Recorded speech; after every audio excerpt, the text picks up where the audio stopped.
അങ്കമാലി ടൗണിൽ ഓടിക്കൊണ്ടിരുന്ന കാറിന് തീപിടിച്ചു. ഇന്ന് പുലർച്ചെ 5:30-ഓടെയാണ് സംഭവം.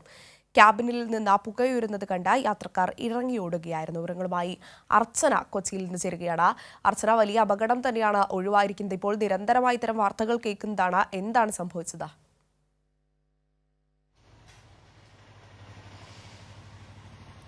അഞ്ജന സൂചിപ്പിച്ചതുപോലെ വലിയൊരു അപകടം തന്നെയാണ് ഒഴിവായത്. ഇന്ന് പുലർച്ചെ 5:40 ഇത്തരത്തിൽ കാറിന് തീപിടിക്കുന്ന ഒരു സാഹചര്യം ഉണ്ടായത്. ഈ അങ്കമാലി ടൗണിൽ തന്നെയാണ് ഈ അപകടം ഉണ്ടാകുന്നത്. തുടർന്ന് ഈ കാറിലുണ്ടായിരുന്നത് മൂന്ന് യാത്രക്കാരാണ്. ഈ മൂന്ന് യാത്രക്കാരും കാറിൻ്റെ ക്യാബിനിൽ നിന്ന് പുകയുയർന്നത് കണ്ട് തന്നെ ഓടി രക്ഷപ്പെടുകയായിരുന്നു. അതുകൊണ്ട് തന്നെ വലിയ അപകടം ഒഴിവായി എന്ന് പറയേണ്ടി വരും. പിന്നെ തൊട്ടടുത്ത് അങ്കമാലി ഫയർഫോഴ്സ് ഉണ്ടായിരുന്നു. അവർ ഓടിയെത്തി തന്നെയാണ് തീ നിയന്ത്രണ വിധേയമാക്കിയത്. എന്തായാലും കാർ പൂർണ്ണമായും ഭാഗികമായി കത്തി നശിച്ചിട്ടുണ്ട്. എന്തായാലും ഈ പുക കണ്ട് യാത്രക്കാർ ഓടിയതിനാൽ വലിയൊരു അപകടം ഒഴിവാകുകയാണ് ചെയ്തത്. എന്തായാലും ഇത്തരത്തിൽ വലിയ വാർത്തകൾ, അതായത് തീ പിടിക്കുന്ന നിരന്തരം ഇത്തരം വാർത്തകൾ നമ്മൾ റിപ്പോർട്ട് ചെയ്യുകയാണ്. അതിനിടെയാണ് ഇത്തരത്തിൽ അങ്കമാലി ടൗണിൽ തന്നെ ഇന്ന് പുലർച്ചെ 5:30 ഇത്തരത്തിലുള്ളൊരു അപകടം ഉണ്ടായത്. അഞ്ജന. ശരി, അർച്ചനയാണ് വിവരങ്ങൾ നൽകിയത്. അങ്കമാലി ടൗണിൽ ഓടിക്കൊണ്ടിരിക്കുന്ന കാറിന് തീപിടിച്ചു.